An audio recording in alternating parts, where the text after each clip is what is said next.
अहिले बालन शाह सबै कति जनाउँछन् त यिनीहरू, किनभने बालन शाहले प्रधानमन्त्री नभएर त्याग देखाएका छन्। त्यागैबाट न मान्छेले गौतम बुद्धको कत्रो इज्जत छ त, किनभने उनले त्याग गरेका छन्। केपी ओलीको इज्जत हुन्छ किनभने उनी टसमस छैन। वास्तवमा प्रधानमन्त्री हुने लायकको देखिन्छ। जे गर्छु भनेका छन् त्यो अनुसार गर्ने कुरा चाहिँ बालन शाहमै ठोकिन्छ, इमान्दार हुने हो भने। बालन शाहलाई पनि यिनीहरूले कम्ती लखेटेको, किन एउटा फिस्टो मेयरलाई त्यसरी लखेट्नु पर्ने के कारण थियो? त्यसपछि मान्छेलाई यो गलत व्यवहार भयो भन्ने लाग्यो के फेरि ओलीसँगै गए बादल फेरि यो योजनाबद्ध अथवा भिड्छु कि त लड्छु? अनि त्यो त उनले त्यसमा प्रश्न पारेछ रासोपाले के भने यो समस्याको जड ओली हो, ओलीलाई तलैसँग निस्तानाबुद गर्नुपर्ने योजना अन्तर्गत हामी त्यहाँ गएका हौँ भनेको थियो। डेयरिङ छ। मैले देख्दाखेरि यसलाई हामीले त्यही रूपमा बुझ्नुपर्छ, किनभने सारा स्थिति त ओलीकै कारणले आयो नि त। ओलीको कुशासन छ नि त यो देशमा, उनी दण्डनीय व्यक्ति हुन्। ओलीको मुख अहिले पनि हेरौँ न हामी कसरी बोल्छन् त उनी, त्यो लेभलबाट त्यसरी बोल्न शोभा दिँदैन क्या। अब हेरौँ न नेपाली जनताले, झापाली जनताले के गर्दा रहन्। बालन शाह एउटा फिट्टो व्यक्ति, न दल न के, झापा जस्तो ठाउँमा त्यसरी हप्काई धक्का दिदी त्यो आफैमा हास्यास्पद छ नि। त्यो कहाँ आइलाग्यो होला त, केही न केही त होला त्यसमा। गगन थापा सभापति र अबको भावीको प्रधानमन्त्री भनेर काङ्ग्रेसले भनेको छ डाक्टर साहब। खासमा काङ्ग्रेसको यो राजनीति चाहिँ अलिकति वही समातो अब जे भयो त्योभन्दा राम्रो काङ्ग्रेसको हकमा हुनै सक्दैन। त्यो मेरो भनाइ त के छ भने सबै दलले यही गर्नुपर्छ। चुनाव हुनु हुँदैन भनेर आमसभा गर्न लागेका दुर्गालाई आज पनि पक्का गरिरहेको छ। फेरि प्रसादलाई त मैले सुरुदेखि भनेको अलि शैली व्यवस्थापन गर्नुपर्छ भनेर, शैलीको नै समस्या जस्तो लाग्छ। तर बारम्बार धरपकड मैले देख्दा आपत्तिजनक नै छ। आफ्नो देशको प्रतिनिधि सभा जलाएर आज त भन्न पाइन्छ, खुसी भइ फोन गरेर अनि पाइन्छ त्यस्तो। तर यी नेताहरू दण्डनीय थिए, त्यो कुरा म पनि मान्छु। तर यिनलाई दण्ड दिने जुन कायदा छ यो कायदा चाहिँ मिलिरहेको छैन, किनभने यसले प्रतिशोध साँच्छ। भोलि त्यो प्रतिशोध अनुसार ऊ पनि आयो भनेदेखि अफगानिस्तान हुने भनेको त्यही हो नि त। उनीहरूले भनेको कुरा हामीले यस्तो ननसेन्स कुरा गर्नै हुन्न, किनभने यो समयको कुरा होइन, प्रतिबद्धताको कुरा हो। डाक्टर साहब स्वागत छ। ल धन्यवाद। डाक्टर साहब चुनाव नजिकै गर्दा अब प्रधानमन्त्री सुशीला कार्की पनि एकै पटक हुन्छ र हुन्छ नै भन्ने हिसाबमा उहाँको अभिव्यक्ति हामीले सुन्यौँ हिजो। कतिको विश्वास मान्ने अथवा चुनावको लहर कस्तो देखियो? हजुर अहिले अब बाहिर भ्याली बाहिर पनि केही समय घुमेर आउनुभयो, कस्तो देखियो यहाँबाट? मैले चुनावको त कुरै काहीँ पनि सुनिनँ। अनि चुनाव कसैले भनेको मैले थाहा पाइनँ। चुनावको कुनै माहौल छ भन्ने मलाई लाग्दैन, जनतामा कुनै उत्साह छ भन्ने पनि देखिँदैन। किनभने चुनाव भनेको यिनीहरूको खेलोमेलो रहेछ भन्ने त मतदातालाई त थाहा भइहाल्यो नि। त्यस कारण हामीले भनेको के भने देशको दीर्घकालीन हित र फाइदालाई हेर्ने हो भने संसदको पुनर्स्थापनाभन्दा राम्रो अर्को विधि हुन सक्दैन अहिलेलाई। तर अब जेनजीको भावनालाई सम्बोधन गर्ने हो भने चुनावमा जानुको विकल्प पनि छैन। भनेपछि अब के चाहिँ गर्थ्यो? बाध्यात्मक परिस्थितिमा चुनाव नै भनेको छ सरकारले चाहिँ, तर हजुरले बाहिरको सबै बुझ्दाखेरि कि छैन माहौल भन्नु भएको छ। होइन, जनताले के भन्छ चुनाव? जनताले त्यहाँ होमिदिने हो, उही लड्न पठाउने हो, मर्ने त सेना नै हो। सेनापति त हेडक्वार्टरमा हुन्छ। प्रचण्ड नोइडामा थियो, जनयुद्धका लडाकाहरू चाहिँ रोल्पा रुकुममा चाहिँ मान्छेको टाउको काट्दै हिँड्थे, मर्यो पनि किसान निमुको नेपाली जन्तु, मार्ने पनि त्यही थियो, मराउने कहाँ थियो मस्ती गरेर बस्थ्यो। यही हो युद्धको नियम। अब अहिले इरान अमेरिकाको कुरा भइरहेछ, खुमेनी मर्ने हो र ट्रम्पलाई केही हुने हो र? जहाँको नियमै यही हो। तल निमुकोले बलि चढ्नुपर्छ माथिल्लोको लागि, काहीँ पनि त्यही हुन्छ। सुशीला कार्कीको भनाइ नपत्याउने त्यसो होइन, त्यो त उनको आफ्नो धर्म हो नि, उनको धर्म चुनाव हुन्छ भन्ने हो होइन। अब हाम्रो धर्म देखा परेको वस्तुस्थिति प्रस्ट्याइदिने हो। अब जे हुनु छ त्यो त हुनु नै छ। हुनामी जो हुनेवाला छ त्यसलाई कसरी टार्न सक्छ? परिदृश्य हेर्ने हो भने अब जेनजीको आन्दोलनपछि एक हिसाबमा राष्ट्रसभा सभापति रवि लामिछाने जेलबाट निस्किए, त्यसपछि बालेन्द्र शाह गएर नेता बन्ने, अहिले प्रधानमन्त्रीको रूपमा भनेर देशव्यापी हिँडेका छन्, लहर पनि देखिएको छ। चुनावमय भन्ने हिसाबमा उहाँहरूको भनाइ छ। यो हिसाबले हेर्ने हो भने त यो त्यति बेलै बालन शाह प्रधानमन्त्री भन्ने हल्ला थियो, सुशीला कार्की त्यही हिसाबबाट जगमा बसेर प्रधानमन्त्री बन्यो। यो कनेक्सन चाहिँ कस्तो लाग्यो डाक्टर साहब अहिले हजुर पनि घुमेर आउँदा? अब यो हामीले चाहिँ हाम्रो चाहिँ काम के, मन्त्री प्रधानमन्त्री फेर्ने र बोक्ने मात्रै हाम्रो काम, अरू केही छैन हाम्रो काम। नेपाली जनता भन्ने चाहिँ के सबैभन्दा अभागी तबका हो त नेपाली जनता चाहिँ, कर मात्रै तिर्नुपर्ने, अरू केही काम छैन, अरू केही अधिकार छैन नेपाली जनताको चाहिँ, मर दिनुपर्ने। कर तिर्नुपर्ने तपाईँले चढेको जुन मोटरसाइकल छ नयाँ नयाँ हो त्यो कति कर त्यसको भन्नु त कति तिर्यो अब मान्छेको भनेअनुसार त 200-400% गरिदिनु पर्छ अनि 200-400% कुनै कर हुन्छ दुनियाँमा मान्छे बाइक सिमाना पारी 50,000 रुपैयाँ यहाँ 5 लाख पर्ने अनि अन्त के बापत त्यो हामीले तिर्नु पर्यो मलाई चितवनमा नि एकजना शुभचिन्तक थिए मेरा त्यहाँ चितवनका उहाँले अगाडि उभिएको एउटा चाहिँ त्यो सानो त्यो 3 पाङ्रे के भन्छ त्यसलाई त्यो सानो टेम्पो भन्छ नि उहिले आएको त्यस्तो खालको एउटा उभिरहेर छ त्यसलाई चाहिँ कतै 2.5 लाखै यति कति पर्छ यहाँ पारिपट्टि 75,000 पर्छ भन्नुभयो 275% कर तिर्नुपर्छ अरे त्यसको लागि 275% कर किन तिर्नुपर्ने भन्नु त ल 25% 50% लगाइदिए हुँदैन त्यसो गरिकन हामीले राज्य र राज्यका निकायहरू त्यसका पदाधिकारीहरूलाई धान दिनुपर्ने उनीहरू चाहिँ कि छोरी अगाडि बढाउने कि बुहारी अगाडि बढाउने कि आफू अगाडि बढ्ने अनि मस्ती मारेर सुतेर खाने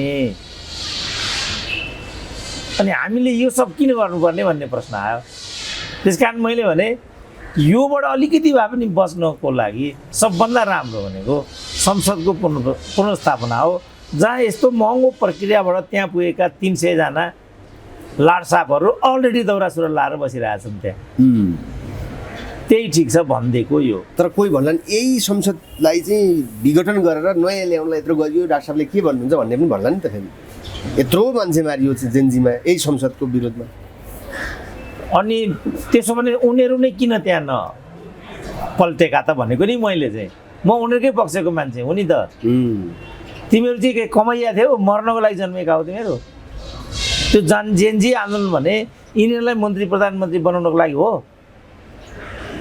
त्यो त थिएन भने खोइ तिमीहरू किन नभएका त अहिले बालन शाहको कुरा आयो प्रधानमन्त्री त्यही बेला निःशुल्क आइरहेको थियो नि ख्वाप खाएको भए भइहाल्थ्यो नि भतुवालाई पाडो भए पनि पाडी भए पनि के फरक पर्छ भतुवा त भइगयो बस त्यो खान्थ्यो अनि किन नभएको त भनेको नि हामीले अब जो भए तिनीहरू तपाईँ हेरिहाल्नुभयो अब त्यसको लागि हामीले किन चाहिँ बोझ उठाउनु पर्ने कि जनताको तर्फबाट मैले मुक्तमा बिना रिसराग भनिदिएको क्या जनता त्यसरी सोध्छ कि सोच्दैन मलाई थाहा छैन तर म एउटा जनता हुँ भने चाहिँ म त्यसरी सोध्छु यो हामीलाई महँगो भयो यो सिंहदरबार जलाएको अरू जति पनि विध्वंस भयो त्यसको पछाडि कुनै तर्क देखिएन तपाईँलाई रिस उठ्यो भने घरमा आगो लगाउनु पाउनुहुन्छ यही देखियो भने त केही कुरा देखिएन नि यहाँ मलाई कति रिस तपाईँलाई कति रिस उठेको होला जसले बिना मतलब 300-400% एउटा बाइक किन्दाखेरि कर तिर्नुपर्छ कति रिस उठेको होला त रिस उठ्यो भन्दैमा के बुइलीको टाउकामा बम हान्न पाइन्छ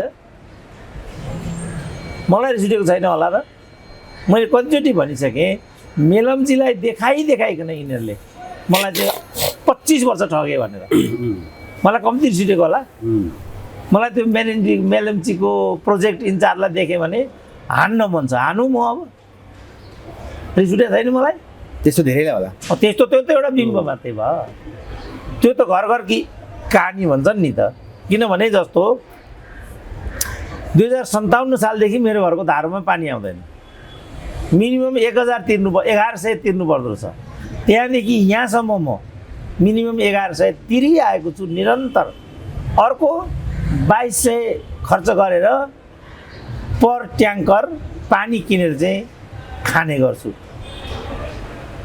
प्रति हप्ता मलाई कम्ती सिटेको होला अब के म खानेपानीमा गएर आगो लगाइदिउँ कि खानेपानीको महाप्रबन्धकलाई तरवारले काटौँ के गरौँ म हो यी कुराकै रिसारिस भएर जेनजीमा त भनिएको थियो सुशासनको कुरा सामाजिक सञ्जाललाई प्रतिबन्ध हटाउनु चाहिँ त्यो बन्द गर्नु हुँदैन भन्ने कुरा सामान्यतया थियो हामीले बुझेको पछि बिचमा यो घुसपेट भयो तिब्बतकी कुरा टिओबीका कुरा आए बिचमा सुशीला बाटोमा आइन् पछि उनीहरू नै गृहमन्त्री प्रधानमन्त्री भए बालन शाहसम्मको कुरा आए रवि निक्लिए यसो गर्नलाई रहेछ त अथवा यो काङ्ग्रेस एमालेकै रिस्क बढी थियो कि के भएर भएछ होइन रिस्क थियो मैले माने थियो भने जस्तो अहिले पनि अब अहिले म मन्त्री हुन पाइनँ अनेक किसिमका मान्छेहरू मन्त्री भए मलाई कम्ती रिस उठेको छ र के गरौँ त म जो मन्त्रीसँग मलाई रिस छ उसलाई गरेर कुटौँ महावीर पनि भनिरहेको छ नि थाहै नभए मलाई बनाइदिए मन्त्री अहिले आएँ म्याग्दिया फेरि लु दिया भोट दिया दिया नदिया नदिया भनिरहेको छ फेरि कुरा अब छोडिदिउँ वैज्ञानिक हुन् फेरि उनका भक्तहरू छन् फेरि झम्टिन्छन् यस्ता कुरा गर्नुको केही पनि अर्थ छैन होइन तर मैले भने रिस उठ्यो भन्दैमा उनलाई त ल रिस उठ्यो जुर्को उठे मन्त्री पद लात लगाए आफ्नो ठाउँमा पूर्व मन्त्री भइहाले त्यसलाई एउटा पहिचान बनाएर उपरमा वैज्ञानिक पनि थिए चुनाव लड्ने भयो अब बेनीको एउटा सोच हो भारी बोक्ने मतदाताले चाहिँ के पाइरहेछ त यो बिचमा उहाँले त किताब बेचेँ भन्नुभयो मसँग केही छैन भन्नुभयो 1 करोड खर्च गरेर छोरीलाई बङ्गलादेशमा पढाउँदै हुनुहुँदो रहेछ ठुल्ठुला अन्तर्राष्ट्रिय पुरस्कारहरू पाउनुहुन्छ मसँग केही पनि छैन भन्नुहुन्छ निःशुल्कमा प्रयोगशाला पनि पाउनुहुन्छ तर सँगैमा वीरगञ्जको कारखाना त बन्द भएको छ त त्यसले यसबाट के पाउँछ मैले भनेको त्यस्तै मन्त्री जगदीश खड्का उठिरहेको छ नि त्यो त एउटा दृष्टान्त हो त्यस्ता त कहिलेछन् अर्का कुलमान अनि कुलमानको त्यही भयो जगदीशको त्यही भयो 4 जनाको अर्को त्यो अमेरिका जान्छु भन्ने रुन्चेको त्यही भयो तर एउटाको मात्रै कुरा गरौँ न एउटा नै काफी छ नि त सबै भनिरहनु पर्दैन नि त हाम्रो आमाहरूले भात पाक्यो कि पाकेर भने एउटा सिता निकाल्नुहुन्थ्यो क्या भाँडाबाट त्यो सिधो पाकेको छ नि होल भात पाक्यो पुरै हात हालेर गिजुलिरहनु पर्दैन नि 1 चम्चामा नुन लाग्यो कि लागेन भन्नेले सारा भाँडाको खानेकुरामा नुन लाग्यो कि लागेन भन्ने कुरा त थाहा भइहाल्छ त्यस कारण मैले के भनेको भने सबै कुरा हामीले किन सहेको भने यो कुशासन व्यथिति नेताहरूको चाहिँ गलत आचरणको विकल्पमा हामीहरू आएका हौँ हामीहरू नयाँ हौँ हामीहरू जेन्जी हौँ हामीहरू युवा हौँ भन्थे भो भने खोइ त अनि मार्गचित्र भनेको नि त खोइ के कता कता हिँडिरहेछ त यो गाडी कहीँ पनि हिँडेको देखिँदैन यो स्टार्ट मात्रै भयो अगाडि बढेन बढेन त खोइ आखिरी पर्सि चुनावै भएर आए पनि यिनै मान्छे आउने भए भन्ने कुरा एउटा होइन होइन यिनीहरू नआए पनि यिनीहरूले पठाएका मान्छे आयो भने पनि के मान्छे आयो त त्यहाँ भनेपछि समाज त यही हो आउने त यिनै मान्छेहरू हुन् कि समग्रमा बौद्धिक वर्गलाई अगाडि सारिदिनु पर्यो जो निरन्तर बौद्धिक रूपमा चाहिँ अभ्यास गरिराखेका छन् पढाइ लेखाइ छ जो जस्तो महावीर पुनलाई पनि वैज्ञानिक भन्थे यिनीहरू यो सब बिटुलिने प्रक्रियाभित्र नहुलाएर सोझै जस्तो अहिले पनि म अहिले के देखेँ यो सबै हेर्दाखेरि म के देख्दैछु भनेदेखि सांसद भन्नेलाई चाहिँ वास्तवमा मन्त्री हुनबाट रोक्ने र बौद्धिक एक्सपर्टहरूलाई राखेर क्याबिनेट बनाउने उनीहरूले चाहिँ ल मेकिङ मात्रै गर्नुपर्ने सरकार चाहिँ अरूले नै चलाउने बन्दोबस्त गर्नुपर्छ भनेको म सुन्थेँ यिनीहरूले के भनेको होला जस्तो लाग्थ्यो कि जस्तो अहिले यो आशिका तामाङ इत्यादि अब यो महावीरको पनि कुरा त्यसैमा पर्यो यिनीहरूको हेर्दाखेरि त्यो उनीहरूको हरकत चाहिँ त्यो चटक जस्तो मात्रै लाग्छ जस्तो यासिकाको कुरा त उनी यता भन्छन् उता भन्छन् होइन अब साथीहरूले त उनले के गर्थिन् कसो गर्थिन् आफ्नै शब्दले भनिरहेछन् मलाई त त्यो भन्न शोभा दिएन तर त्यो उनले यतिको लागि गरेको थियो कि यो समाजको विकृति विसङ्गतिको विरुद्धमा उनले एउटा मुहिम छोडेको थियो त भन्दा अहिले के देखायो भने उनीहरूले यतिका लागि यो गरेको भन्ने देखियो अरूको कुरा पनि त्यही छ यसबाट हामीलाई के लाग्यो भनेदेखि यो जेनजी कुनै विद्रोह थिएन यो एउटा प्रायोजित परिघटना थियो जो जसरी पनि केपी ओलीलाई त्यहाँबाट पन्छाएर प्रतिनिधि सभालाई विघटित गराएर आफ्ना प्रतिनिधिहरू त्यहाँ पठाउन चाहन्थ्यो यति थियो त्यसो भने भोलि अर्कोले पनि यही गर्ला के हुन्छ त फेरि 1 लाख मान्छे उठाइदिनु त हो त्यति पनि नपरेर मैले एउटा भनिदिएको होइन 1 लाख मान्छे भन्नाले 4-5 वटा दललाई दिमागमा राखेर भनिदिएको माओवादीले 25,000 एमाले 25,000 काङ्ग्रेसले 75,000 भइगयो मधेसवादी जम्मैले 1 लाख भइगयो नि त अनि त्यो 1 लाख लिएर चाहिँ सिंहदरबार हान्दियो भनेदेखि त जे पनि हुने रहेछ त हान्न पाइन्छ दलहरू पावरबाट भोलि बेदखल भयो भने त्यो नगर्लान् भन्ने पनि छैन ओलीले त हामीलाई हुँदैन भनि नै सकेका छन् दाहिने देब्रे बाबुले प्रतिकार हुन्छ भनिसकेका छन् के भने अब त्यो त्यही हो कुरा त्यसकारण यो के मर्यो भन्दा पनि काल पस्यो भन्ने डर भन्छ नि नेपाली उखानले अब अहिले हेर्दा बालेन शाह प्रधानमन्त्री बनाइन्छ र भयो भने सबै थोक हुन्छ भन्ने किसिमको माहौल एक हिसाबमा देखिएको छ नि डाक्टर साहब यो कतिको दीर्घकालीन हो अब यो त एउटा एजेन्डा भयो होइन एउटा कुरा भयो भनौँ न एजेन्डा पनि होइन एउटा व्यक्तिको कुरा प्रधानमन्त्री हुने कुरा प्रधानमन्त्री जो पनि हुन्छ देखिरहेको छौँ हामी यो देशमा मन्त्री प्रधानमन्त्री त 4 खुट्टे बनाइदिनु भयो हाम्रो देशमा हामी देखिरहेछौँ त्यस्तो बेलामा यो पनि कुन्सा घटना भएर जहाँसम्म बालेन शाहको कुरा छ यदि बालन शाहले जसरी नगरपालिका चलाएको देखियो सामान्य त नट ब्याड हुन त आजबाट उनको नाममा पनि महालेखाले 1 अरबको बिरुज उठाएको भन्ने सुनिन्छ होइन। जनतासँग त उनी कहिले पनि एट्याच भएनन्, त्यो कुरा हामीले कहिले पनि देखेनौँ। उनका अभिव्यक्तिहरू पनि कहिले बाहिर आएका छन् त्यो पनि हामीले देखेनौँ। खालि यो सामाजिक सञ्जालले, अब मान्छेहरू त यो बाहिरिया इत्यादि पनि भन्छन्, तर मूलतः सामाजिक सञ्जाल प्रचार प्रसारको माध्यमबाट बालन शाहको नाम अगाडि आएको यति हो कुरा त एकदम।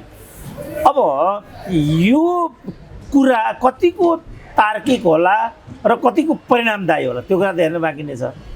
अब हामीहरू यो सब कुरामा पनि तटस्थ किन छौँ भने दलहरूले हामीलाई वाक्क लगाएका थिए। यसमा जोड्छु, जस्तै विभिन्न कुरा आए बालन शाह, केपी ओली अनि सुकुम्बासी प्रकरण, उनले म झापा अथवा कुनै ठाउँमा गएर भने काठमाडौँका सुकुम्बासी वास्तविक को हुन् नै पत्ता लगाउन सकिनँ मैले, त्यही भएर समाधान गर्नै सकिनँ भने नि त उनले एक हिसाबमा त त्यो पत्ता लगाउनै गाह्रो रहेछ नि होइन, पत्ता लगाउनै नसकेका हुन्।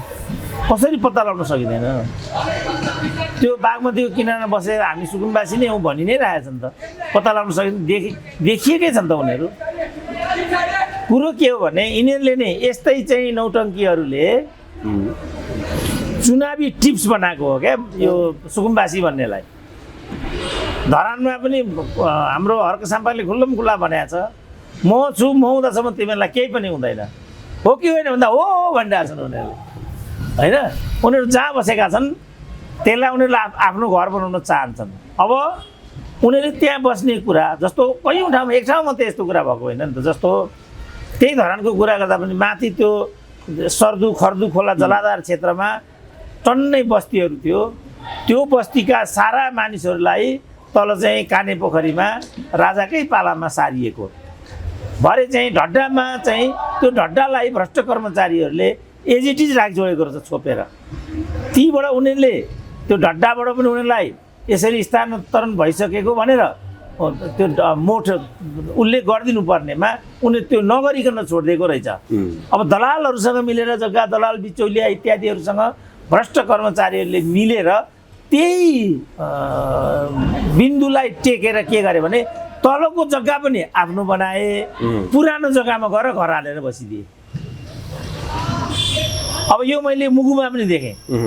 मुगुतालमा के गरेको रहेछ भने राजाकै पालामा त्यहाँको बस्ती उठाएर त्यसलाई निकुञ्ज बनाउने, मुगुताल वरिपरि राराताल वरिपरिलाई निकुञ्ज बनाउने भनेर त्यहाँको बस्ती उठाएर तल ल्याइएको रहेछ। अब अहिले फेरि अर्को खालको चाहिँ त्यहाँ होटल, रिसोर्ट इत्यादि बनाउने होडबाजी चलेको रहेछ। अब तलका मान्छेहरू चाहिँ हामीलाई के भन्थे भने हामी त्यस्तो लेकमा बस्ने मान्छेलाई तल झारियो, यदि रिसोर्ट र होटल नै चलाउने हो भनेदेखि हामी पनि फर्केर आउँछौँ, त्यही गर्छौँ, हाम्रो रोजीरोटी छिन्ने काम भएको छ भन्थे। अब यस्तो खप्तडमा पनि होला, पाथिभरामा पनि होला। पाथिभराको जङ्गल पनि आदि दलालहरूले यो त्यहाँ यो केबिलकार जान्छ भन्ने कुरा भयो, नीति निर्माताहरूले पहिले नै त्यो हत्याइसकेको भन्ने छ। अब यो नयाँ बस पार्क, त्यो नयाँ बस पार्क पनि नयाँ बस पार्क भन्नुभन्दा अगाडि नै बिचौलियाहरूले वरिपरिको जग्गा चाहिँ हत्याइसक्यो। त्यस कारण राष्ट्रिय चरित्र र प्रतिबद्धता भएन भने यस्तो खालको समस्या पैदा हुने हो। त्यस कारण यो समस्या जस्तो यही भनौँ न, नेपालमा बढीमा 50वटा जिल्लामा चाहिँ सुकुम्बासी समस्या होला। सुकुम्बासी आयो कतिवटा कमिटी जिल्लामा छ भन्नु त? 77 जिल्लामा छ जहाँ सुकुम्बासी समस्या छैन। जस्तो फिदिम, ताप्लेजुङ, इलाम, त्यहाँ त सुकुम्बासी समस्या छैन नि त, त्यहाँ पनि आयोग बनाएको छ। किन बनाएको त त्यो आयोग भनेपछि एउटा कार्यकर्तालाई भरण पोषण गर्नको लागि उनीहरू एउटा आयोग गठन गर्छन्। एउटा सन्धिलाई राजदूत बनाउनु पऱ्यो भने एउटा दूतावास खोल्छन्, एउटा ज्वाइँलाई भिसी बनाउनु पऱ्यो भनेदेखि एउटा विश्वविद्यालय खोल्छन्, एउटा सन्धिलाई दाइजो दिनु पऱ्यो भनेपछि सङ्घीयताको परिकल्पना गर्छन्। त्यहाँबाट समस्या भएको हो नि त। सङ्घीयता भनेको कसैकी छोरी बुहारीलाई, मैले कतिचोटि अरू मधेसी नेताले नै भनेको मैले सुनेको, एउटा मधेसी दलको नेताले के गरेको छ भने पहिलो चरणमा आएको कोटा, समानुपातिकमा आएको कोटा सम्धि फेटा बाँधिदिएको रहेछ। अर्को चाहिँ फेरि ज्वाइँलाई सम्धि के अरे दान दिएको रहेछ उसले, समावेश समानुपातिकको कोटा। यसबाट नै बदनाम भएको छ सम्पूर्ण प्रणाली। अब जेनजी पनि त्यही ठाउँमा आइपुग्यो अहिले। जेन्जी भने त्यत्रो रगत बगाए, दुनियाँका छोराछोरी मारे, सिंहदरबार डढाए, पार्लियामेन्ट हाउस जलाए। अब अहिले त के तपाईँ देखिरहनु भएको छ नि। अब बालेन्द्र शाहकै भनाइ के थियो भनेदेखि 14 देखि 27 वर्ष उमेर समूहको यो विद्रोह हो, त्यहाँदेखि माथिको मान्छे कोही पनि नजानु, म 38 को हुँ, म पनि जान्न भने भरे त्यसको परिणाममा जब उनीहरूले सरकार बनाए त्यसमा 60 वर्षभन्दा मुनिको एउटा पनि भएन। 68 वर्ष 72 वर्ष पछिल्लोचोटि भएको मन्त्री त 76 वर्षको बड्डो छ। अब यहाँ न कुनै मार्गचित्र छ, न कुनै नयाँ परियोजनाहरू छन्, न कुनै मूल्य मान्यता छ। एउटै कुरा के छ भने केपी ओलीलाई हटाउने, प्रतिनिधि सभा विघटन गर्ने, केपी ओली बसेको ठाउँमा आफू गएर बस्ने, निर्वाचनको नाममा देशलाई अन्यल र अस्थिरताको भड्कालामा हालिदिने, यति नै छ। अब निर्वाचन हुन्छ कि हुँदैन भन्ने प्रश्न बाँकी नै छ। भइहाल्यो भने मिनिमम सरकारी आँकडा अनुसार पनि 32 अरबको खर्च चाहिँ देखाइयो मेरो विचारमा। अब यो उम्मेदवार इत्यादिले गर्ने खर्च गर्दाखेरि त्यो 1 खरबभन्दा माथि जान्छ। अब अहिले नै 3 खरब ब्याज तिर्छ सरकारले भन्ने छ। अनि यो सबै भुक्तान कसरी गर्ने त हामीले? यो सबै त नेपाली जनताले वहन गर्नुपर्छ होला नि त। यो ऋण कसले? जुम्लाको जनतालाई थाहा पनि छैन कि म माथि 32 खरबको ऋण छ, थाहा छैन नि उसलाई।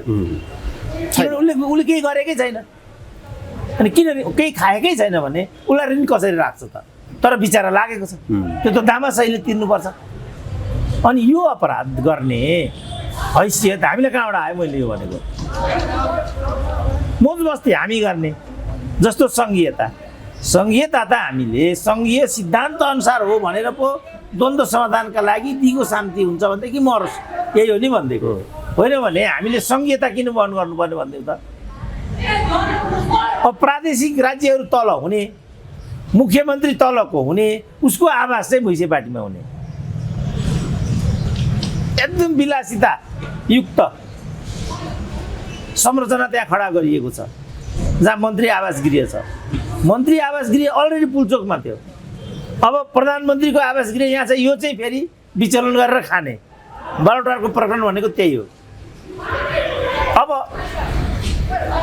यो हेर्दाखेरि पो हामीले थाहा पायौँ सङ्घीयता भनेको त यिनीहरूका कार्यकर्तालाई पदीय व्यवस्थापन र भरण पोषण गर्ने दुराशयबाट पो ल्याइएको रहेछ त। अब सङ्घीयताको के काम भन्छौँ? अब हामी एउटै कारणले हामीले सङ्घीयता मानिदिएको थियो, किनभने सङ्घीयता भनेको त पावर सेयरिङ हो। पावर हाम्रो जस्तो जातीय विविधता, भौगोलिक विविधता भएको मुलुकमा पावर सेयरिङ राम्रो हुन्छ दिगो शान्तिको लागि। सिद्धान्त त सङ्घीयता त राम्रो व्यवस्था छ नि, तर व्यवहार त के भयो ल भन्नु त? समावेशिताको नि मैले भने नि, अब उनीहरूले कसरी गरे जस्तो काङ्ग्रेसको गएको प्रतिनिधि सभाको कुरा गर्दा जम्मै पार्टीमा यही छ। काङ्ग्रेसको कुरा गर्नु, अहिले काङ्ग्रेसले खसारेको कोटाबाट डाक्टर प्रकाश शरण, महिलाको कोटाबाट आर्जु देउपा, मधेसीको कोटाबाट विमलेन्द्र निधि। अनि समावेशिताको यहाँ कुनै अर्थ भयो? यस्ता चाहिँ जोदा यिनीहरूले त जनताको बिच अहिले पनि भन्नु, अहिले पनि त्यही राष्ट्रिय सभामा ल हेर्नु त ल, राष्ट्रिय सभामा। अब राष्ट्रिय सभा त चेपाङ, राउटे, बौद्धिक, एकल महिला, पीडितहरू सहज तरिकाले चाहिँ नीति निर्माणमा सहभागी हुने क्षमता नभएकाहरूका लागि पो राष्ट्रिय सभा परिकल्पना गर्यो। अहिले हेर्नु त चुनाव हारेका दुम्बाहरू जम्मै त्यहाँ छन् लगाएर, एकदम हट्टाकट्टा जवान भर्खरै उनीहरूले हालेको त्यहाँ हामी यति कराइराखेका छौँ। पछिल्लोचोटि उनीहरूले हालेको प्रतिनिधिमा रामकुमारी झाँक्री त जनतामा जान सक्छन् नि, गुल्मीमा गएर बस्नु पर्यो उनले त, त्यहाँ जनतासँग भिड्नु पर्यो। अब हिजोको वामदेव गौतम, हिजोको कृष्ण सिटौला, अब यो जुन काङ्ग्रेसको एउटा बड्डो, एउटा जुम्लातिरको लुतुरे बड्डो हारेको हरुवा ती, अनि हुने कस्तो एकछिन पनि खाली नबस्ने, हारेपछि रोइ गराइ गर्यो, राष्ट्रिय सभामा छिर्यो, फेरि चुनाव आउँछ नि त, फेरि राजीनामा दियो, फेरि प्रतिनिधि सभामा गइगयो। अब फेरि चुनाव गराउनु पर्यो, रिक्त ठाउँ त भर्नु पर्यो होला, अनि खर्च त फेरि जाने होला, समय त फेरि जाने होला। यस्तो गर्न पाइन्छ? यो त खेलवाड, राष्ट्रवादीको खेलवाड हो नि। यो त दुरुपयोगको मात्रै कुरा भएन, राष्ट्रमाथिको खेलबाडको कुरा आयो यस्तो गर्नु पाइन्छ हामीले भनिदिएको यति हो काग कराउँदैछ पिना सुक्दैछ भने जस्तो हामी कराइरहेको छौँ उनीहरू गरिराखेको त्यही त यो गरिराख्दाखेरि पनि हजुरले भन्नु जेनजीको खास उद्देश्य नै ओली हटाउने तर यत्र मान्छेको ज्यान गयो यत्रो विध्वंस भयो अहिले आज पनि ओली झापा पुगेका छन् बालन शाह पनि त्यो क्षेत्रमा उठेका छन् चुनाव भइहाल्यो भने भिडन्त दुइटाको छ अब यो कस्तो हिसाबमा ओलीलाई सिद्ध्याउनै छ अथवा हटाउनै छ भनेदेखि फेरि आयो भने त आखिर ओली आउने नै भयो यही व्यवस्थामा त डाक्टर साहब यो चाहिँ कस्तो हुँदैछ त राजनीति अब यो त प्रश्नै भएन किनभने अब निर्वाचनमा गएपछि जल्दी छ त्यो आउँछ त्यो निष्पक्ष निर्भय भयो कि भएन भन्ने कुराको सुनिश्चितता निर्वाचन आयोगले गर्नु पर्यो सरकारले गर्नु पर्यो त्यसको अतिरिक्त भन्नु पर्यो ओली आयो भने त आयो त सौतेनी व्यवहार त ओलीमाथि पनि हुँदैन होला ओलीमाथि त्यस्तो केही हो भनेदेखि राज्य लाग्नु पर्यो त्यस्तो गर्ने हिसाब थियो भनेदेखि बालन शाहले नै मूलत यो प्रश्न उठाएका थिए बालन शाह नै प्रधानमन्त्री भएर केपी ओलीलाई जेलमा हाल्नु पर्थ्यो केपी ओलीलाई जेलमा हालेको भए मुद्दा लगाइदिएको भए यो रवि लामिछाने जस्तो मुद्दा खेपिरहन्थे कुरै सिद्धिन्थ्यो अनि त्यो नगर्ने अनि जनतामा जाने जनताले छानेर पठाएपछि कसरी आयो भनिदिने तपाईँले त्यो त आयो भने त चुनाव हारेको दुम्बा त आउँछ भने चुनाव जितेको मान्छे आउँदैन त्यस कारणले यो प्रश्नै होइन यदि वास्तवमा ओलीलाई त्यो गर्नु थियो भनेदेखि त्यो बाटो किन नगर्दैन एउटा लुतुरेलाई प्रधानमन्त्री बनाएर अगाडि सार्ने एउटा च्याङ्सेलाई गृहमन्त्री बनाएर अगाडि सार्ने अनि ओलीलाई पक्रेन भने छाती पिट्ने ओलीलाई पक्रिनु त चाहिँदैन नि त लुर हामी जस्तो मान्छेलाई पठाइदिएको भए के हुन्थ्यो हामीलाई थाहा छ यता प्रचण्डको कुरा पनि त्यही त छ ऊ पनि अगाडि बढिरहेको छ चुनावी माहौलमै आखिर सबै आइरहेछ नि त ए बाबा त्यो त भने कि यहाँ त यो सब बिगारेको जेनजीले हो नि त जेनजीले बिना रोडम्याप यो आगो लगाएको छ मान्छेलाई मार्ने काम गरेछ उसले के को लागि मारेको भन्ने कुरा के पनि खालि रिस मात्रै उठे त्यो वैज्ञानिक जस्तो क्या मलाई त अध्यादेश त्यस्तो पनि हुन्छ भने नि यस्तो तालले त यो सब बिगारेको जेनजीले हो के गर्नु पर्थ्यो त भन्दाखेरि ट्याक्कै प्रतिनिधि सभा गयो राष्ट्रिय सभा गयो न्यायाधीशहरू गए सबै पदाधिकारीहरू गए 1 वर्षभित्रमा ताजा जनादेशमा गइनेछ र नयाँ सरकारलाई सत्ता हस्तान्तरण गरिनेछ भनेको भए कोही तै चुप मै चुप यी त भाग्रे भाग्थे तर यिनीहरूले यो गरेन गरे किनभने यिनीहरूसँग केही मार्गचित्र थिएन यस्तो हुन्छ भन्ने थाहै थिएन किनभने यो गर्ने को हो कसैलाई पनि थाहा छैन कसैले टिओबी भनेको छ अमेरिका भने कसैले बारबरा भनेको छ हो कि तर आक्रमण एउटै मान्छेले योजना गरेको प्रोजेक्ट हो भनेको छु नि मैले कारण यो यता हेर्दा यतै हो जस्तो लाग्छ उता हेर्दा उतै जस्तो अस्ति हाम्रो रमेश खरेलले भन्दै थिए यो दिपेन्द्रले यो वीरेन्द्रको वंशा दिपेन्द्र बाहेक अरूले गरेकै होइन भन्दै थिए मैले एकचोटि भनेको थिएँ मैले चाहिँ कसरी कन्डिसन लाएर भनेको थिएँ भने कहिलेकाहीँ म के गर्दैछु भन्ने कुरा मलाई नै थाहा हुँदैन अरे क्या कहिलेकाहीँ म के बोल्दैछु भन्ने कुरा मलाई नै थाहा हुँदैन अरे कहिलेकाहीँ दिपेन्द्रलाई बाबु चाहिँ दिपेन्द्रले ढालेको तर त्यसपछि जसरी जेनजीको आन्दोलन त्यो झोला बोकेर प्रतिनिधि सभा हान्न जाने विद्यार्थी नै थिए नि त हो कि होइन बच्चा नै थिए बच्चै थिए तिनीहरू टाइ लागेकै थिए तर त्यहाँ तिनीहरू किन पुर्याइएकै थिए भन्ने कुरा न उनीहरूलाई थाहा थियो न प्रिन्सिपललाई थाहा थियो कुरा त यो हो नि त भन्ने उदाहरण दिएको ल दिपेन्द्रले चाहिँ वीरेन्द्रलाई मारेको यसले कहाँबाट देखेछ भन्थे झन्डै मलाई सहिद बनाइदिए अब हाम्रो यो खरेल मलाई हाँस उठ्यो ए निश्चित रूपमा दिपेन्द्रले मारेको भन्दै थिए लाग्यो होला बिचरा उनलाई त्यहाँ जसले मार्दै गरेको देखेको छ देख्नेले भन्दा पनि मान्छेले पत्याएन मैले नै गोरख शमशेरको अन्तर्वार्ता पढेको गोरख शमशेर को चिन्नु भएको तपाईँले ज्वाइँले नै उनले के भनेको छ भनेदेखि नेपाल पाक्षिकसँगको अन्तर्वार्तामा तपाईँहरूले यो कुरा पत्याउनु हुन्न जे भने पनि पत्याउनु हुन्न तर सत्य के हो भने यो काम दिपेन्द्रले नै गरे भनेको छ देख्नेले भनेको कुरा नि पत्याउनु आँटे मान्छेले दिमागमा सेट भएपछि यस्तो हुन्छ त्यसकारण अब यो घटनामा पनि अब त्यहाँ भनिरहेछ मैले यो अदालत जलाएँ यो के अरे सिंहदरबार जलाइयो अब अदालत जाने अब त्यो स्वास्थ्य मन्त्रालयमा जाने अब यहाँ जाने त्यो जलाउनेले नै भनिरहेछ बाबा तै पनि मान्छे पत्याउँदैन म आफै गएँ चन्द्रगिरी केबल कार भीम रावलको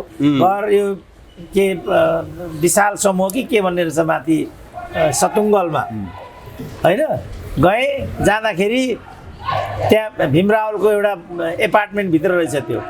पहिला भीम रावलको जलाएछन्, त्यसपछि त्यो तिवारी भन्ने यो सहर विस्तार गर्ने त्यसको जलाएछन्, त्यसपछि एउटा चाहिँ तराई मुलको डाक्टर रहेछ त्यसको पनि जलाएछन्। अनि मैले सोधेँ भीमरावलाई त ल उनीहरूले गृहमन्त्री भनेर गरे, कसैले एमसिसी के भनेको छन् छोडिदिउँ, पर झलनाथको हेर्दाखेरि हो कि जस्तो पनि लाग्छ। अब तपाईँ पनि भन्नुहुन्छ नि, तपाईँको पनि त आमा हुनुहुन्छ होला होइन, तपाईँले गल्ती गर्नुभयो, तपाईँले गल्ती गरे बापत तपाईँको आमाको हात काट्नु पर्यो भने तपाईँलाई कस्तो लाग्छ? झलनाथले गल्ती गरेको थियो होला, रवि चित्रकारको के गल्ती थियो भन्नु त? बिचरा एउटा हात घुम्यो, अर्को हात कुहिरहेछ। मैले सुनेको आगोले त्यसरी आगोको लपेटामा परिसकेपछि जीवन रक्षा गर्न त्यति सजिलो छैन। के दोष थियो त उनको?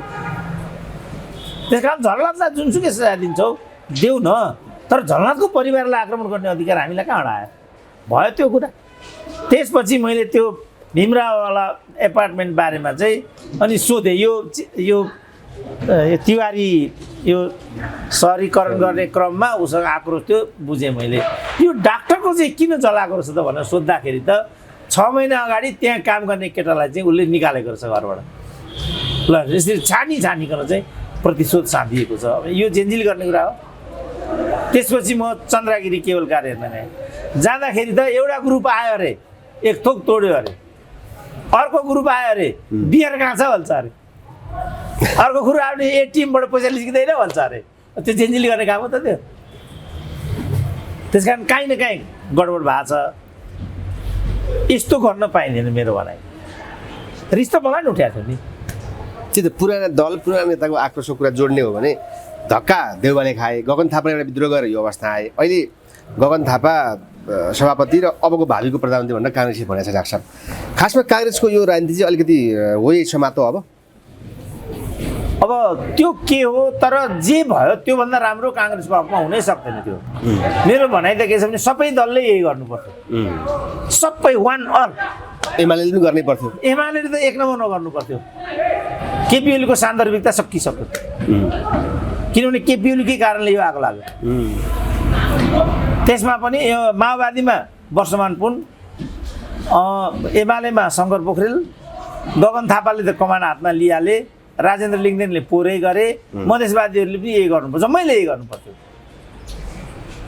तर मूलत काङ्ग्रेसले मात्रै यो गर्यो र योभन्दा राम्रो काङ्ग्रेसको हकमा हुनै सक्दैन थियो। र एकदम यो उपयुक्त, यो चाहिँ समयको चाप र युगको माग हो भन्दैछु छु मैले। समयको चाप यति थियो, क्विकली नगरिकन हुँदैन थियो। त्यसो भएको हुनाले विशेष अधिवेशन 4 महिना सङ्घर्ष गरे तिनीहरूले। त्यहाँ जो पुरानो जो पङ्क्ति थियो त्यो तयार भएन यसमा, किनभने हालिमुहाली गरेर बसेको थियो नि त। बिहान मात्रै मैले राम्रो लाग्थ्यो उनको विचार र मैले फोन गरेको थिएँ।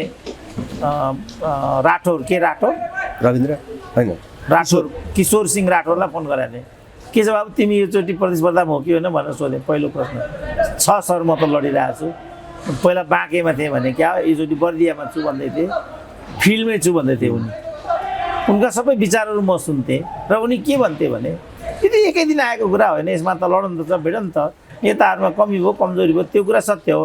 तर यो पङ्क्तिभित्र त म पनि छु जो कहिल्यै मन्त्री भएन, अहिले पनि चप्पल लाएर हिँड्छु। म आफै एउटा खानदान परिवारको मान्छे हुँ, तर काठमाडौँमा मेरो घर घडिल छैन। सबै नेताहरू भ्रष्ट छन् भन्ने कुरा गलत हो। उनको मैले सुनेको थिएँ कि एउटा टक मैले सुनेको थिएँ, मलाई राम्रो लागेको थियो। खोजेर मैले फोन पत्ता लगाएर उनलाई मैले फोन गरेँ, उनी भिडिरहेको छन् त्यहाँ। त्यसकारण सबै नेताहरूले गलत मात्रै गरेको छ भन्ने कुरा, यस्तो कुरा चाहिँ एमालेमा पनि होला। जस्तो अब एमाले भित्र मैले नै रूपान्तरमा हिजो टकले युवराज गेवालीको कुरा छ होइन। सिङ्गो 2045 साल नै नेकपा एमाले, त्यति बेला मालेको केन्द्रीय कमिटी आएका व्यक्ति जम्मा 8 महिना एउटा मन्त्री भए, त्यति हो। अब कति कमायो होला त, उनको पनि घर आग लाग्यो। अब अमृत बोरा झलनाथ भन्दा पनि सिनियर हुन्, उनले पनि त्यही 8 महिना एकचोटि मन्त्री भए होला, त्यति हो नि त। भनेपछि सबका सब चोर भन्ने कुरा, सबका सब भ्रष्ट बेइमान भन्ने कुरा, अझ भीमरावको कुरा पनि यही छ। मैले केही गरे भने त्यस्तो, तर उनको पनि चाहिँ आग लागि भयो भनेपछि आफैमा यो व्यक्तिगत सम्पत्तिमाथि राज्यका संरचनामाथि आगजनी हुलुजत तोडफोड राम्रो होइन नि त आफैमा। तर यी नेताहरू दण्डनीय थिए, त्यो कुरा म पनि मान्छु। तर यिनलाई दण्ड दिने जुन कायदा छ यो कायदा चाहिँ मिलिरहेको छैन, किनभने यसले प्रतिशोध साँच्छ। भोलि त्यो प्रतिशोध अनुसार ऊ पनि आयो भनेदेखि अफगानिस्तान हुने भनेको त्यही हो नि त। अहिले हेर त अफगानिस्तान साउथ एसियाको सबभन्दा राम्रो देश हो नि त अफगानिस्तान। त हिरा कोहिनुर कोइला खनिज पाइने देश होइन, त्यही भएर त रुस र भन्नुपऱ्यो अमेरिकाहरू त्यहाँ लड्थे त। आखिरी रुस पनि सिद्धि अमेरिका पनि भागेर जानु पर्यो। तर रुइन भयो कुन अफगानिस्तान। यही कुरा चाहिँ युक्रेनको हो। अब आफैमा युरोपको सबभन्दा समृद्ध पार्ट रहेछ नि त युक्रेन। अब अमेरिकीले नाटोलाई ब्यानर बनाएर रसियामाथि चाहिँ युक्रेन भिडाइदियो। अब सबैभन्दा ठुलो विध्वंस कसलाई भयो त भन्दा स्वयं युक्रेनलाई। त्यो त खण्डवार भएको नि त्यो देश त हो त। रुसलाई त्यत्रो फरक पर्दैन। त यी कायदाहरू ठिक होइनन्। हाम्रो भनाइ चाहिँ यो मात्रै हो। त्यसमा ढाक्छ जस्तै परिवर्तन पछिको काङ्ग्रेस हेर्ने भने ल ठिक छ, आशा गर्ने अथवा देशलाई केही लामो समयदेखिको ठुलो राजनीतिक पार्टी, अब यो परिवर्तन आयो, अबको चुनाव भयो भने पनि काङ्ग्रेस चाहिँ अब केही गर्छ भन्ने आशामा पुगेको हो त। त्यो होइन, के भन्ने यसलाई? त्यो होइन। तपाईँले अगाडि विशेषणयुक्त त्यो प्रश्न पनि मिल्दैन, किनभने लामो समय के यो होइन भन्छन् नि उनीहरू त उनीहरूले भनेको कुरा। हामीले यस्तो ननसेन्स कुरा गर्नै हुन्न, किनभने यो समयको कुरा होइन, प्रतिबद्धताको कुरा हो। तपाईँ मर्निङ सोच द डेज, तपाईँको पहिले एउटै प्रश्नले मेरो एउटै पङ्क्तिले मेरो के हो भन्ने कुरा तल मान्छेले आकलन गरिहाल्छ। त्यस कारणले यो समयावधिको कुरा थिएन। यो चाहिँ सामदाम गरेर लोकतन्त्र ल्याउने अनि राजा महाराजाले जस्तो किसिमको मनमोजी गरेका थिए आफूहरू त्यो ठाउँमा पुग्ने भन्दा बढी यसको केही पनि उद्देश्य रहेनछ। सबभन्दा कुरूप दृष्टान्त चाहिँ पछिल्लो दृष्टान्त त जेनजीकै भइहाल्यो। त्यत्रो विध्वंस गरे केही पनि कुरा देखिएन। माओवादी सबभन्दा घिनलाग्दो दृष्टान्त हो। त्यत्रो लडन्त भिडन्त भयो, त्यत्तिका क्षतिहरू भए, अहिलेका जम्मै एजेन्डा उनीहरूले नै ल्यायो। तर जीवनमा तात्विक फरक त्यही भन्दैछ नि अहिले हाम्रो एजेन्डा थियो सबै भन्दै हो। अनि आचरण कसको त त्यसो भने? एजेन्डा उनीहरूको। त्यो एजेन्डालाई दुरुपयोग गर्ने चाहिँ को त त्यसो? हामी राजा सेना को उनीहरू नै। अनि त्यो भन्नु पर्यो पहिला। हामीले यति गरेर यो ल्यायौँ तर यसलाई व्यवस्थापन गर्न सकेनौँ, सुरेन्द्र केसी आऊ यो व्यवस्थापन गरिदियो भनिदिनु पर्यो। मै गरिदिइहाल्छु नि, तिमीहरू कहाँ चुकेका हो त्यो पनि देखाइदिन्छु, गर्नुपर्ने यसरी हो त्यो बाटो पनि देखाइदिन्छु, 5 वर्षमा सत्ता हस्तान्तरण गरिदिन्छु। खेलवाड गर्ने हो राज्यमाथि। 21औं शताब्दीमा कल कारखाना छैन, वैज्ञानिक अन्वेषण छैन, वैज्ञानिक शिक्षा छैन। अब अहिले यो बिमालाई विनियोजन गरेको रकम दिने स्थिति छैन भनेर स्वास्थ्य मन्त्री फटफटाइरहेको छैन भने किन दिने व्यवस्था गरेको थियो? हिजो कसलाई लान्छु नभन्नु, कसलाई दिन्छु नभन्नु भन्ने उखान्छ नि। लान्छु भनेपछि त लानु पऱ्यो त बाबा, दिन्छु भनेपछि दिनु परेन।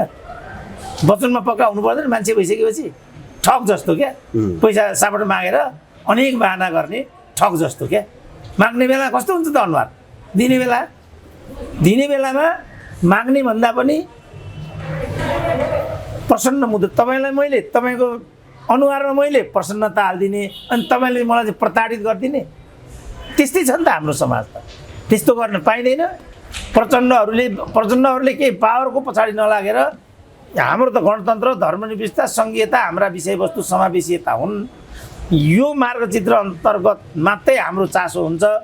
कोही आओस् कोही जाओस् हामीलाई केही फरक पर्दैन भनेको भए यिनीहरू थर हुन्थे। अहिले बालेन शाहसँग कति जनाउँछन् त यिनीहरू, किनभने बालेन शाहले प्रधानमन्त्री नभएर त्याग देखाएका छन्। त्यागैबाट न मान्छेले गौतम बुद्धको कत्रो इज्जत छ त, किनभने उनले त्याग गरेका छन्।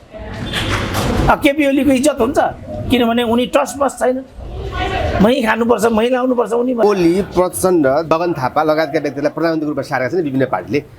वास्तवमा प्रधानमन्त्री हुने लायक को देखिन्छ? वास्तवमा प्रधानमन्त्री अबको आवश्यकतामा के होइन, जे गर्छु भनेका छन् त्यो अनुसार गर्ने कुरा चाहिँ बाल्ने सामै ठोकिन्छ, इमान्दार हुने हो भने। तर उनी नजन्मिँदै एउटा बदनाम पात्र लुसिफर जस्तो भन्ने भयो। यो सबै विध्वंसको पछाडि उनी नै भन्ने भयो। रवि लामिन छाने र उनीहरू रासोपाको पङ्क्ति यही भन्ने देखियो। अब यसलाई त नेपाली जनताले पचाउँछ जस्तो लाग्दैन मलाई। त्यसकारण उनीहरूमाथि प्रश्न उठ्यो। बाँकी रह्यो गगन थापा। गगन थापाको भिजन हेर्दाखेरि निकै भ्रष्टता देखिन्छ, तर अब त्यो अनुसार गरिदिने हुन् कि होइनन् ग्यारेन्टी त छैन। अब अरू त पुराना पात्र, उनीहरूको काम केही छैन, उनीहरू रिटायर हुनुपर्छ। उनीहरू मौका आएको थियो नि त प्रचण्डले। कम यो पछिल्लोचोटि सबै बिगारेको त प्रचण्डले हो नि त, किनभने उनको जुन पल्टु रामे उनको नीति भयो, त्यसपछि चाहिँ राजनीतिमा चाहिँ खैला बैला भयो। 1 नम्बर र 2 नम्बर संसदीय व्यवस्थामा पक्ष प्रतिपक्ष हुने सिस्टम हुँदो रहेछ क्या। तर 1 र 2 मिलेर सरकार बनाइदिए, 3 र 4लाई स्वीकार्य भएन, उनीहरूले नै आगो लाएर सबै विनष्ट गरिदिए। यति हो नि त कुरा। अब यस्तो योजनाबद्ध तरिकाले उनीहरूले आगो लगाइदिए, जता हेरेर जस्तो वीरेन्द्रको वंश यसरी उनीहरूले विनाश गरिदिए कि यसो हेर्दा दिपेन्द्र जस्तो देखिन्छ, उसो हेर्दा प्रज्वल शमशेर जस्तो देखिन्छ, यसो हेर्दा सबै अनि ज्ञानदेव टाउमा लगाएर हालिदियो। किन लुते त्यही थियो, त्यसैको टाउमा लगाएर हालिदियो। अब हेर्नु त हालत के भयो अहिले। त्यस कारणले अब यस्तो एउटाले भनिरहेको ज्योति मगरले भनिरहेको कारबाही हुने हो भने त्यसो वीरेन्द्र वंश विनाश किन कारबाही नहुँदा भनिरहेको छ उनीहरूले। गाली कुरा गरे नि त उनले। अहिले पनि कारबाही हुँदैन भन्दैछिन् उनी, किन कारबाही हुँदैन, अहिले त यो हत्यारा हो केपी ओली भन्ने कुरामा उनीहरू फोकस हुन चाहन्छन् क्या। त्यसो भने वीरेन्द्रको चाहिँ हत्यारा होइन, भ्यालिड कुरा भयो नि त। त्यसकारण यो जुन हत्याकाण्ड हुन पुगेको छ, यो हत्याकाण्ड परिणाम मात्रै हो, यसको जिम्मेवारी त्यसको कारक जो त्यो हुनुपर्छ। मैले बिहान पनि अस्ट्रेलियाको साथीसँग कुरा भएको थियो, त्यहाँ चाहिँ कमान्डो हुँदो रहेछ, हरेक पार्लियामेन्ट हाउसमा कमान्डो हुन्छ, सुट एन्ड साइट, देख्ने बित्तिकै ढालिदिने कुरा हो। यो त भारतमा नि भएको थियो, हाम्रो संसदभित्र पनि त्यही कुरा हुनुपर्ने, तर यी लाछीहरू त्यो भन्नै सक्दैन। त्यहाँभित्र के व्यवस्था छ पनि भन्न सक्दैन। मेरो विचारमा त्यहाँ पनि स्वचालित छ होला, संवेदनशील ठाउँ हो नि त त्यो। तर उनीहरू एउटै कुरा, यो केपीले मार्यो, केपीले मार्न लगायो। अब यो चाहिँ मैले देख्दाखेरि अब दायित्वमा भएको हिसाबले नैतिक दृष्टिकोणले केपी ओलीको दायित्व त बन्छ होइन, तर स्कुले बच्चाहरू त्यहाँ पुगेको भन्ने छ। यदि उनीहरू स्कुले बच्चा हुन् र पार्लियामेन्ट हाउस हान्न गएका हुन् भने त्यहाँ त मैले देख्दाखेरि गोली चल्छ, जोसुकै भयो। मेरो विचारमा चल्छ त्यो।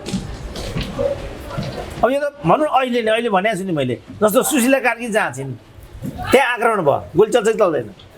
चल्छ।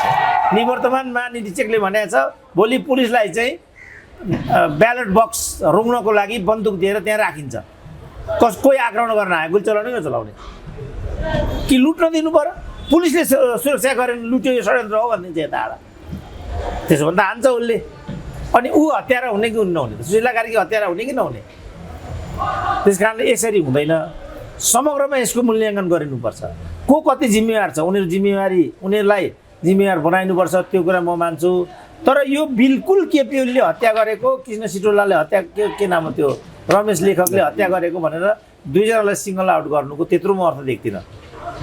यहाँ जम्मै यो प्रपञ्च खडा गर्ने, बच्चाहरूलाई लगेर त्यहाँ झोसिदिने, अनि आफू चाहिँ आफ्नो बाटो लाग्ने जुन ग्रान्ड डिजाइनर हो, यसको जिम्मेवारी बोध गर्नै पर्छ। जो म टिओबी हुँ भन्थ्यो, छाडा बोल्थ्यो, प्रतिनिधि सभा जलाएँ भन्थ्यो, यसको जिम्मेवारी तिनीहरूलाई लाग्छ। मैले आफ्नो देशको प्रतिनिधि सभा जलाएर आज त भन्न पाइन्छ? खुसी भइ फोन गरेर अनि पाइन्छ त्यस्तो? देखिरहेको छौँ नि हामी। त्यही हाम्रो दुर्गा पर्साईवाला भिडियोमा सुशीला कार्कीले नै नेता भाग्यो भन्दा किन भाग्नु दिएको यिनीहरूलाई, मार्नुपर्छ यिनीहरूलाई भनिराखेको छ। के भने अब त्यस्तो प्रधान न्यायाधीश जस्तो व्यक्तिलाई मार्नुपर्छ भन्ने बोल्नु हुन्छ हुँदैन भने थाहा थिएन। तर चुनाव हुनु हुँदैन भनेर आमसभा गर्न लागेका दुर्गालाई आज पनि पक्का गरिरहेको छ। फेरि यिनलाई पटक पटक फेरि सँगका मान्छे पनि यिनीहरू नजिका। फेरि यो चाहिँ कस्तो देख्नुपर्ने हामीले? अब यो दुर्गा प्रसादलाई त मैले सुरुदेखि भनेको अलि शैली व्यवस्थापन गर्नुपर्छ भनेर, शैलीको नै समस्या जस्तो लाग्छ। तर बारम्बार धरपकड मैले देख्दा आपत्तिजनक नै छ। उनीहरूले अस्ति पनि कसलाई एउटा पक्रिराखेकै थिए होइन, पक्रिनुभन्दा प्रतिदिनले केही जानेकै छैन। त्यो युवराज सफल भनेर पक्रियो नि त होइन। अब लोकतन्त्रमा आफूलाई लागेको एउटा कुरा भनिदियो होला, धरपकड फेरि धरपकड गर्ने तुरुन्त छोड्ने गरी त्यो धरपकड किन गरिरहनु पर्यो? अर्थको चाहिँ हुँदैन। तर म जम्मै साथीहरूलाई भन्छु हामी संयमित हुनुपर्छ।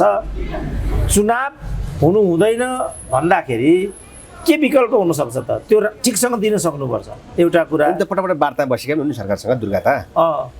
अब त्यहाँ सहमति भएको भन्ने छ, के सहमति भएको छ त? त्यहाँ चुनाव सम्बन्धमा के सहमति भएको छ त? त्यो कुरालाई सरकारले उल्लङ्घन गरेको हो भने त्यसमा दुर्गा प्रसाद केन्द्रित हुनु स्वाभाविक हुन्छ। होइन भने त्यहाँ जे सहमत भएको छ रोडम्याप त त्यो हो नि त।